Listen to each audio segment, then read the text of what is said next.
कर्ण के बारे में 10 अद्भुत रहस्य। तो आइए जानते हैं इस कहानी के माध्यम से। दुर्वासा ऋषि के वरदान से कुंती ने सूर्य का आह्वान करके कौमार्य में ही कर्ण को जन्म दिया था। लोक लाज भय से कुंती ने उसे नदी में बहा दिया था। बाद में गंगा किनारे हस्तिनापुर के सारथी अधिरथ को कर्ण मिला और वह उस बालक को अपने घर ले गया। कर्ण को अधिरथ की पत्नी राधा ने पाला, इसलिए कर्ण को राधेय भी कहते हैं। अंग देश के राजा कर्ण की पहली पत्नी का नाम वृषाली था। वृषाली से उसको वृषेन, सुषेण, वृषकेत नामक 3 पुत्र मिले। दूसरी सुप्रिया से चित्रसेन, सुशर्मा, प्रसेन, भानुसेन नामक 3 पुत्र मिले। माना जाता है कि सुप्रिया को ही पद्यावती और पुनरुवी भी कहा जाता है। पहला रहस्य। हालांकि यह कथा मान्यता पर आधारित है। कहते हैं कि द्रौपदी को महारथी कर्ण से प्रेम था और कर्ण को भी द्रौपदी पसंद थी। स्वयंवर में कर्ण भी गए थे। राजा द्रुपद का भीष्म से विरोध था और कर्ण भीष्म के पक्ष में थे। राजा द्रुपद ने द्रौपदी को पहले ही बता दिया था कि कर्ण एक सूत पुत्र है और यदि तुमने उसे पसंद किया तो जीवन भर तुम्हें एक दास की पत्नी के रूप में पहचाना जाएगा। स्वयंवर में निराश द्रौपदी ने एक कठिन निर्णय लेते हुए भरी सभा में कर्ण को एक सूत पुत्र कहकर अपमानित किया था। फिर भी चिरहरण के दौरान द्रौपदी को कर्ण से उम्मीद थी, लेकिन कर्ण ने अपने अपमान को याद कर वहां द्रौपदी की कोई सहायता नहीं की। बाद में जब भीष्म पितामह मृत्युशैया पर लेटे थे, तब कर्ण ने उनसे कहा कि वे द्रौपदी को चाहते थे। यह बात द्रौपदी ने भी सुनी और पहली बार द्रौपदी को भी पता चला कि कर्ण भी मुझे प्रेम करते थे। दूसरा रहस्य। दुर्योधन की पत्नी का नाम भानुमति था।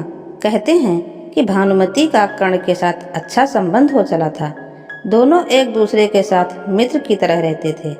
कर्ण और दुर्योधन की पत्नी भानुमति एक बार शतरंज खेल रहे थे। इस खेल में कर्ण जीत रहा था। तभी भानुमति ने दुर्योधन को आते देखा और खड़े होने की कोशिश की। दुर्योधन के आने के बारे में कर्ण को पता नहीं था, इसलिए जैसे ही भानुमति ने उठने की कोशिश की, कर्ण ने हाथ पकड़कर बिठाना चाहा। भानुमति के बदले उसके मोतियों की माला कर्ण के हाथ में आकर टूट गई। दुर्योधन तब तक कमरे में आ चुका था। कर्ण को देखकर भानुमति और कर्ण दोनों डर गए कि दुर्योधन को कहीं कुछ गलत शक न हो जाए, परंतु दुर्योधन को कर्ण पर बहुत विश्वास था। उसने सिर्फ इतना कहा कि मोतियों को उठा ले और वह जिस उद्देश्य से आया था उस संबंध में कर्ण से चर्चा करने लगा। इस विश्वास के चलते ही कर्ण गलत समझ लिए जाने से बच गए। तीसरा रहस्य। एक बार कुंती कर्ण के पास गई और उससे पांडवों की ओर से लड़ने का आग्रह करने लगी। कर्ण को मालूम था कि कुंती मेरी माँ है। कुंती के लाख समझाने पर भी कर्ण नहीं माने और कहा कि जिनके साथ मैंने अब तक का अपना सारा जीवन बिताया, उसके साथ मैं विश्वासघात नहीं कर सकता। तब कुंती ने कहा कि क्या तुम अपने भाइयों को मारोगे? इस पर कर्ण ने बड़ी ही दुविधा की स्थिति में वचन दिया, माते, तुम जानती हो कि कर्ण के यहाँ याचक बनकर आया कोई भी खाली हाथ नहीं जाता। अतः मैं तुम्हें वचन देता हूँ कि अर्जुन को छोड़कर मैं अपने अन्य भाइयों पर शस्त्र नहीं उठाऊंगा। चौथा रहस्य। कर्ण की शक्ति अर्जुन और दुर्योधन से कम नहीं थी। उसके पास इंद्र द्वारा दिया गया अमोघ शास्त्र था, जिसे इंद्र ने कवच और कुंडल के बदले में दिया था। अमोघा शास्त्र इंद्रदेव ने कहा कि तुम इसका प्रयोग एक ही बार कर सकते हो। यह जिस पर भी चलाया जाएगा वह निश्चित ही मारा जाएगा। कर्ण ने इस अमोघास्त्र का प्रयोग उसने दुर्योधन के कहने पर भीमपुत्र घटोत्कच पर किया था, जबकि वह इसका प्रयोग अर्जुन पर करना चाहता था। यह ऐसा अस्त्र था जिसका वार कभी खाली नहीं जा सकता था, लेकिन वरदान अनुसार इसका प्रयोग एक बार ही किया जा सकता था। पांचवा रहस्य। कहते हैं कि भगवान श्री कृष्ण कर्ण और द्रौपदी के शरीर में समानता थी। कृष्ण की मांसपेशियां मृदु परंतु युद्ध के समय विकृत हो जाती थी। इसलिए सामान्यतः लड़कियों के समान दिखने वाला उनका लावण्यमय शरीर युद्ध के समय अत्यंत कठोर दिखाई देने लगता था। यही खासियत द्रौपदी और कर्ण के शरीर में भी थी। इसका मतलब यह है कि ये तीनों लोग वक्त के साथ अपने शरीर को कोमल या कठोरतम बना लेते थे। छठा रहस्य, किंवदंती है कि एक बार कर्ण ने अपना यौवन ही दान दे दिया था। कथा अनुसार एक बार की बात है, दुर्योधन के महल पर भगवान नारायण स्वयं विप्र के वेश में पधारे और दुर्योधन के भिक्षा मांगने लगे। दुर्योधन के द्वार पर आकर एक विप्र ने अलख जगाई, नारायण हरि भिक्षा देहि। दुर्योधन ने स्वर्ण आदि देकर विप्र का सम्मान करना चाहा, तो विप्र ने कहा, राजन मुझे यह सब नहीं चाहिए। दुर्योधन ने आश्चर्य से पूछा, तो फिर महाराज कैसे पधारे? विप्र ने कहा, मैं अपनी वृद्धावस्था से दुखी हूँ। मैं चारों धाम की यात्रा करना चाहता हूँ, जो युवावस्था के स्वस्थ शरीर के बिना संभव नहीं है। इसलिए यदि आप मुझे दान देना चाहते हैं तो यौवन दान दीजिए। दुर्योधन बोला, भगवान मेरे यौवन पर मेरी सहकर्मी का अधिकार है, आज्ञा हो तो उनसे पूछ आऊं। विप्र ने सिर हिला दिया। दुर्योधन अंतःपुर में गया और मुंह लटकाए लौट आया। विप्र ने दुर्योधन के उत्तर की प्रतीक्षा नहीं की, वह स्वतः समझ गए और वहां से चलते बने। उन्होंने सोचा अब महादानी कर्ण के पास चला जाए। कर्ण के द्वार पहुंचकर विप्र ने अलख जगाई, भिक्षाम देहि। कर्ण तुरंत राजद्वार पर उपस्थित हुआ। विप्रवर, मैं आपका क्या अभीष्ट करूं? विप्र ने दुर्योधन से जो निवेदन किया था वही कर्ण से भी कर दिया। कर्ण उस विप्र को प्रतीक्षा करने की विनय करके पत्नी से परामर्श करने अंदर चला गया, लेकिन पत्नी ने कोई न नुपुर नहीं की। वह बोली, महाराज दानवीर को दान देने के लिए किसी से पूछने की जरूरत क्यों आ पड़ी? आप उस विप्र को निसंकोच यौवन दान कर दें। कर्ण ने अविलंब यौवन दान की घोषणा कर दी। तब विप्र के शरीर से स्वयं भगवान विष्णु प्रकट हो गए, जो दोनों की परीक्षा लेने गए थे। सातवां रहस्य, कर्ण दान करने के लिए काफी प्रसिद्ध था। कहते हैं कि कर्ण जब युद्ध क्षेत्र में आखिरी सांस ले रहा था तो भगवान कृष्ण ने उनकी दानशीलता की परीक्षा लेनी चाहिए। वे गरीब ब्राह्मण बनकर कर्ण के पास गए और कहा कि तुम्हारे बारे में काफ़ी सुना है और तुमसे मुझे अभी कुछ उपहार चाहिए। कर्ण ने तुरंत उत्तर में कहा कि आप जो भी मांगे मांग लें। ब्राह्मण ने सोना मांगा। कर्ण ने कहा कि सोना तो उसके दांत में है और आप इसे ले सकते हैं।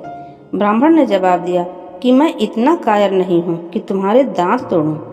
कर्ण ने तब एक पत्थर उठाया और अपने दांत तोड़ दिए। ब्राह्मण ने इसे भी लेने से इनकार करते हुए कहा कि खून से सना हुआ यह सोना वह नहीं ले सकता। कर्ण ने इसके बाद एक बाण उठाया और आसमान की तरफ चलाया।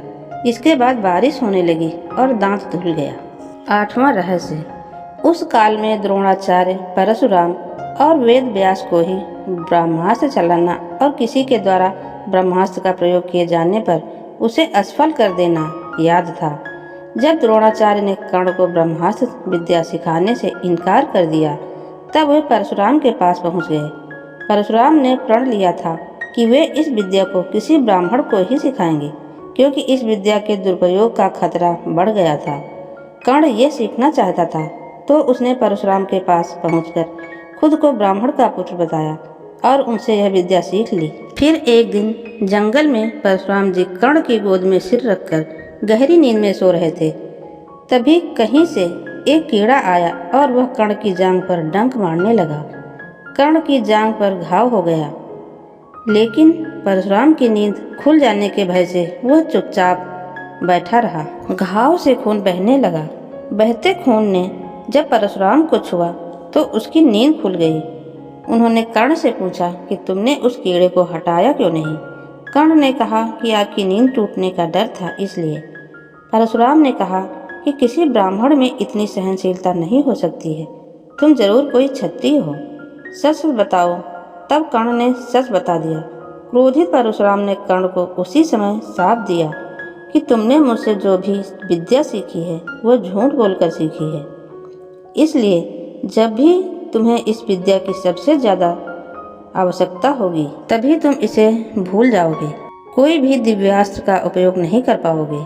हुआ भी यही कि परशुराम को जब ब्रह्मास्त्र की जरूरत महसूस हुई तब ये विद्या भूल गए। 9वां रहस्य। परशुराम जी के आश्रम से शिक्षा ग्रहण करने के बाद कर्ण वन में भटक रहे थे। इस दौरान वे शब्द भेदी विद्या सीख रहे थे। एक दिन जब वे इस विद्या का अभ्यास कर रहे थे तब उन्होंने एक गाय के बछड़े को अन्य वन्य पशु समझकर शब्द भेदी बाण चला दिया और उस बाण से बछड़ा मारा गया। तब उस गाय बछड़े के स्वामी ब्राह्मण ने कर्ण को शाप दे दिया कि जिस प्रकार तुमने एक असहाय बछड़े को मारा है वैसे ही एक दिन वह भी तब मारा जाएगा जबकि वह खुद को असहाय महसूस करेगा और जब उसका सारा ध्यान शत्रु से कहीं अलग किसी और काम पर होगा। हुआ भी यही कि जब कर्ण का अर्जुन से घोर युद्ध चल रहा था तब उसके रथ का पहिया बार बार भूमि में धंस जाता था और वह उसे निकालकर फिर से युद्ध करने लगता था। ऐसे समय में जब फिर से उसके रथ का पहिया भूमि में धंस गया तब वह फिर से उसे निकालने लगा और उसे उस समय घबराहट भी हो रही थी। वह उसका सारा ध्यान युद्ध के अलावा पहिए पर चला गया था। वह खुद को असहाय महसूस कर रहा था। ऐसे मौके का लाभ उठाकर अर्जुन ने कर्ण को मार दिया। 10वां रहस्य। युद्ध में एक ओर कर्ण थे और दूसरी ओर कृष्ण। कर्ण दुर्योधन के तो कृष्ण अर्जुन के दोस्त थे। यदि युद्ध में कर्ण को असहाय स्थिति में देखकर नहीं मारा जाता तो अर्जुन की क्षमता नहीं थी कि वे कर्ण को मार देते। कर्ण की नीति के तहत कर्ण का विवाह द्रौपदी से होने से रोक दिया। कर्ण ने ही अपनी नीति से उनके कवच कुंडल हथियाए और इंद्र द्वारा दिया गया एकमात्र अचूक अमोघ अस्त्र जो वह अर्जुन पर चलाना चाहता था घटोत्कच पर चलवाया गया। इस तरह हम देखते हैं कि युद्ध के पहले से ही कर्ण और कृष्ण के बीच युद्ध चलता रहा था। वो कृष्ण ही थे जिन्होंने ऐन वक्त पर नीति के तहत ही कर्ण को यह बताया था कि कुंती तुम्हारी माँ है। लेकिन युधिष्ठिर और अर्जुन को इस बात का ज्ञात नहीं था कि कर्ण हमारा बड़ा भाई है। यदि युधिष्ठिर को यह पता चलता कि कर्ण मेरा बड़ा भाई है तो वह राजपाट की लड़ाई नहीं लड़ते बल्कि कर्ण को ही राजा बनाने की लड़ाई लड़ते। वीडियो अंत तक सुनने के लिए आपको दिल से धन्यवाद। अगर वीडियो पसंद आए तो वीडियो को लाइक करें और हमारे चैनल को सब्सक्राइब करें।